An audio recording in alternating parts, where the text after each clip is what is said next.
سلام، ما امروز در آمستردام هستیم در موزه هاینکن، جایی که 150 سال پیش اولین بیر هاینکن در اینجا تولید شده. خب همه دنیا به یک چیز خود میبالند، مثلا آمریکا به برق، آلمان به دستگاه چاپ گوتنبرگ، فرانسه هم به برج ایفل و هلند هم به هاینکن. خب همینطور که میدانید آمستردام یک شهر بسیار شلوغ و بیروبار است و بسیار توریستی. سالی 500,000 نفر از این موزه دیدن میکنه و براتون پیشنهاد میکنم بلیطتان آنلاین یک روز پیش تهیه کنین. ما همین کار کردیم، پس بریم ببینیم که چه خبر از اینجا. لیتس گو.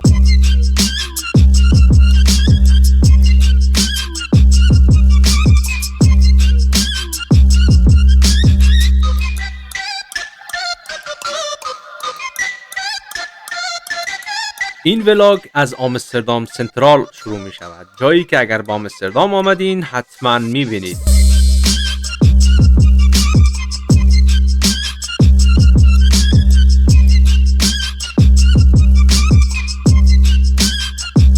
آمستردام پایتخت و پرجمعیت ترین شهر هلند است و 180 ملیت مختلف در آن زندگی می کند.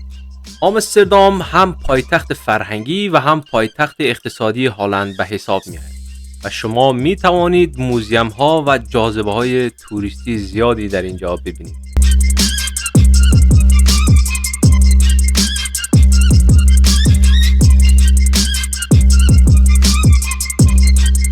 و اما هاینکن چیست؟ یک برند نوشیدنی جذاب در دو نوع الکلدار و بدون الکل. هاینکن دومین تولید کننده بیر در جهان است. این برند معروف هلندی از لحاظ طعم بسیار متفاوت و خوشمزه تر نسبت به دیگر بیرها، اما کسی تا به حال از راز و چگونگی تولید این بیر خبر ندارد.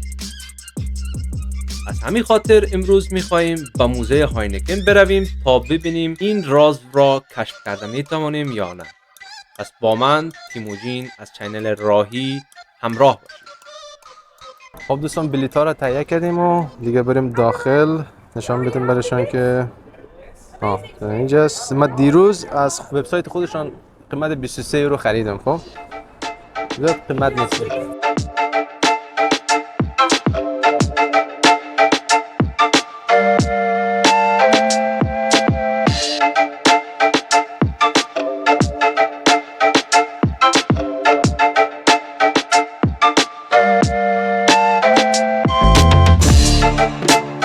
خب این قسمت استارت تور است و ما دیگه صبح زود آمدیم که بریم داخل. از اینجا شروع میشه، کلی فرضا عملی میشه یا جمع شدن.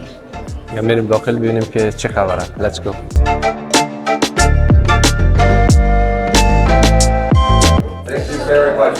این دوتا رو من فکرم دکمه تهران میران است ولی برای بیر بوده، اینا رو نباید گم کنیم.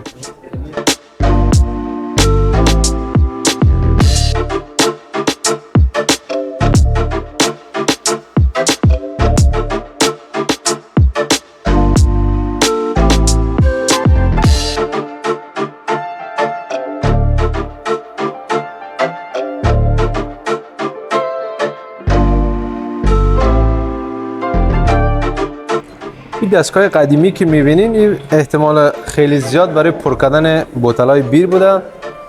اگه یادتون باشه در کابل هم یک دیسکای ما داشتیم ولی برش کدش کوکاکولا و فانتا و چیزا جور میکردیم، ولی خب این برای بیر بوده دیگه و قدیمی شده و اینجا گذاشتن. حالا نمیفهم که هنوزم کار میکنه ولی خب فعلا اینجا موندن و دیسکای قدیمیش.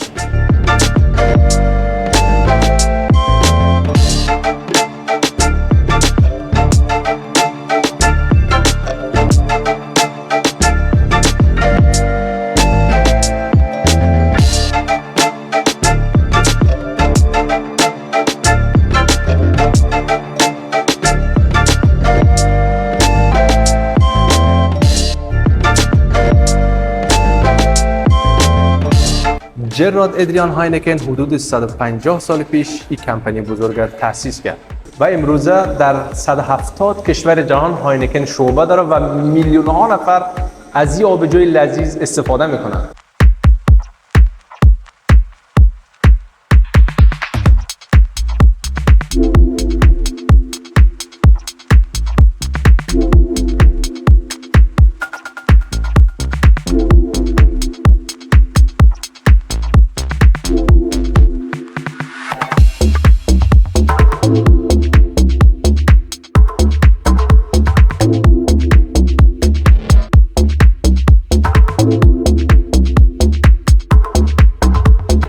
بشه که بیر قدامت 13,000 ساله داره و یک زمانی کارگرها هم معاش خود بیر میگرفتن. مثلا میرفته یک ماه کار میکردن و یک بشکه بیر برشان میدادن.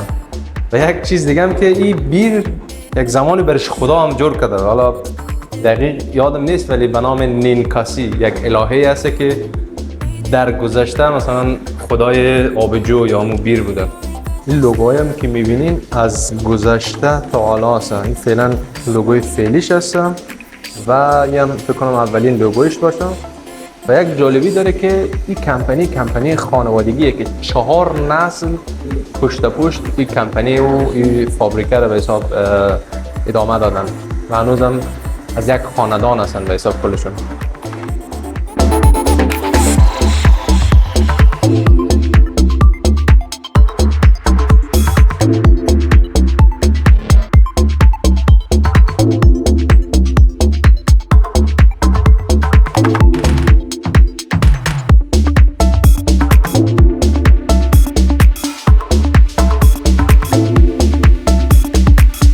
در این قسمت موزه هم تغییرات شیشه های هاینکن، یعنی بیر هاینکن از 1870 تا 2013 رو برای ما نشان میده که اولین مدلش هم توی قسم کوزاوری بوده. حالا نمیفهم که روز چند تا از این کوزا جور میکردن ولی کوزه‌ای بوده تا که 2013 آخرین مدلش به این حالت.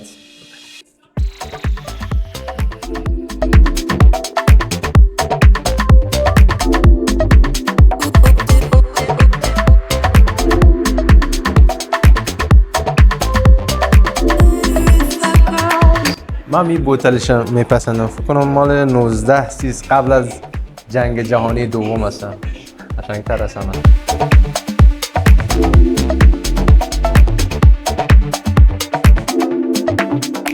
اینجا 4 ترکیب اصلی هاینکن برای ما نشان میده که از آب، جو، رازک و مخمر اصلی هاینکن که فرمولش هم سیکرت است دیگه، کسی نمیفهمه.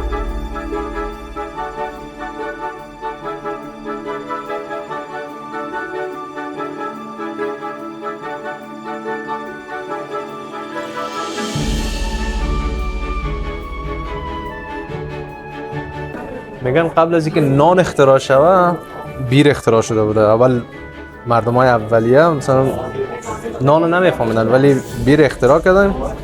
بعد حالا که من فکر میکنم خب خود از هم نان است دیگه، اصلا نیازی نیست دیگه. تو میری یک دونه آهو رو میکشی، نه یک دونه گفتن بیر مقبول جور میکنی و میزنی برک.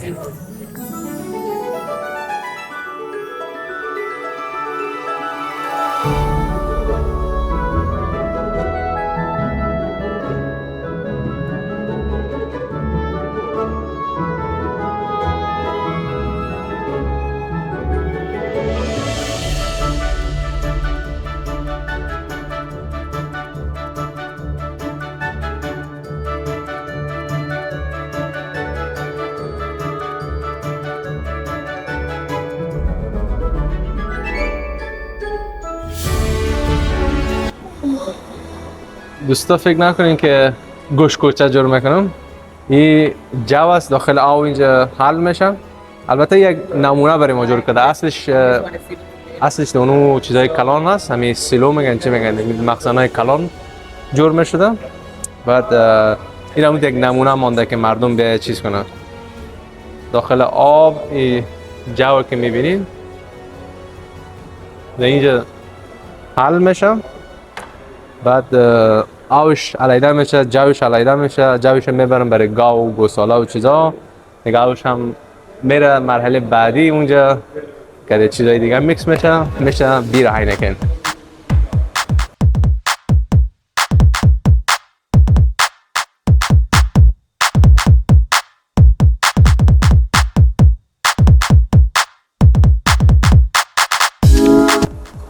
خیلی جالب جور کرده است که از بوتلای بیر گرفتن یک دکور بسیار مقبول جور کردن. خودش خیلی خلاقیت به خرج دادن.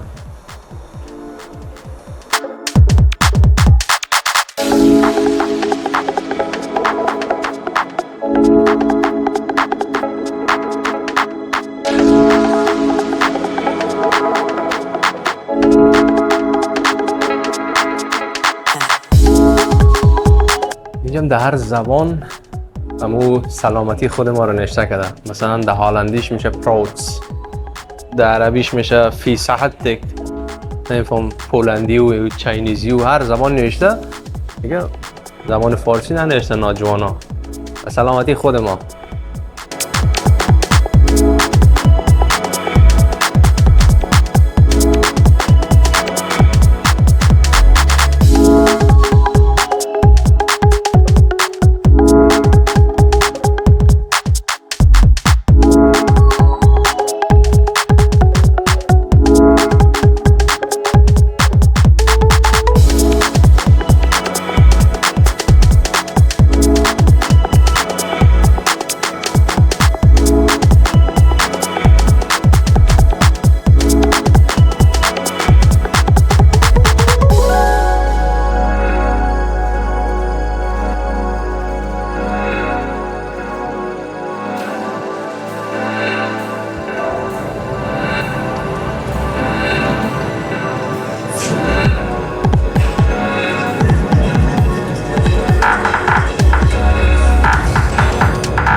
با حالت 3D چی میگن؟ 4D میگن جور کردن نه؟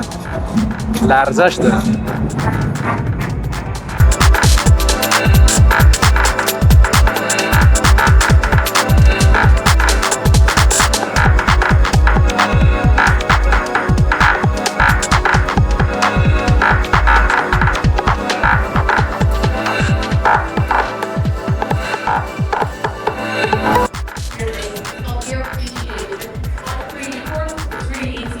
واو. بعد از یک تور جانانه چی میچسبه این بیرهای هاینکن؟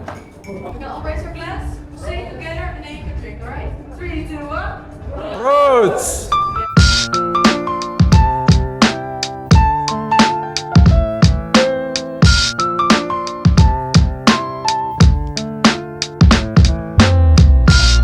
خب دوستان رسیدیم به یک قسمت خیلی مهم از این موزیم که در اینجا میتونید شما بوتل مورد چی میگن دلهای خود نامگذاری کنید. مثلا به نام خودت احمد محمود کلبی.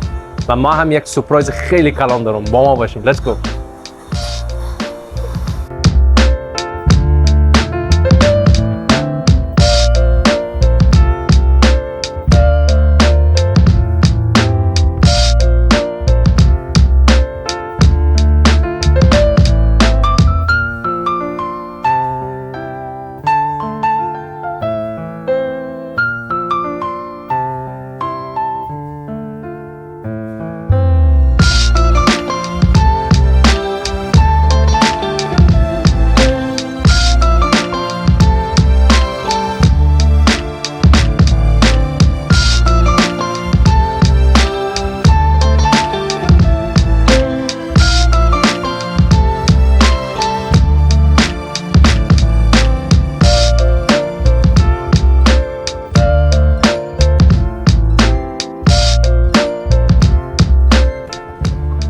دوستان یک چیز جالبی که اگه نمیدونستین حالا براتون میگم. هاینکن یکی از پارتنرشیپ های فیلم جیمز باند هم هست. جیمز باند یکی از فیلم های مورد علاقه من است که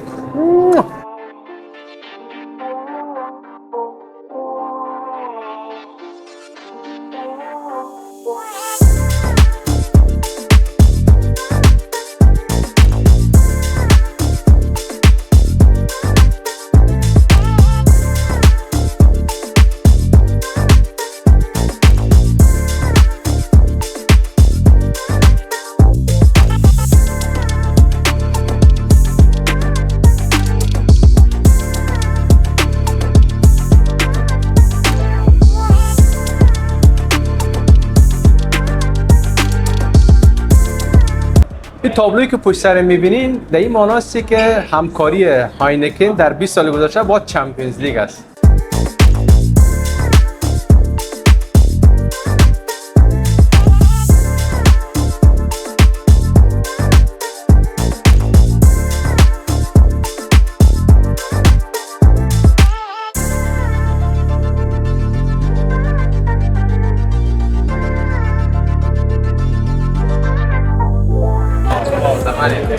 دوستا یه هم آخرین بیر از این تور هسته که حیفش نکنید. یک چیز دیگه، don't drink and drive. مسئولیت پذیر باشین در قبال رانندگی.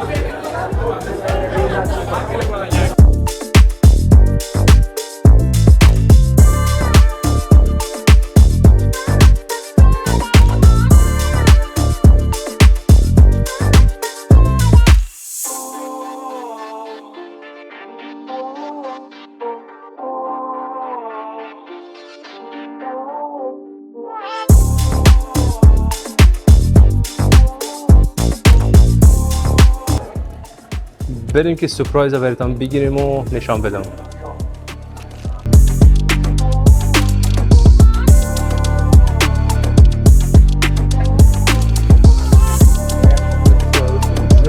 دوستان این هم از سورپرایزی که براتون وعدهش دادم. بریم ببینیم داخلش چی هست.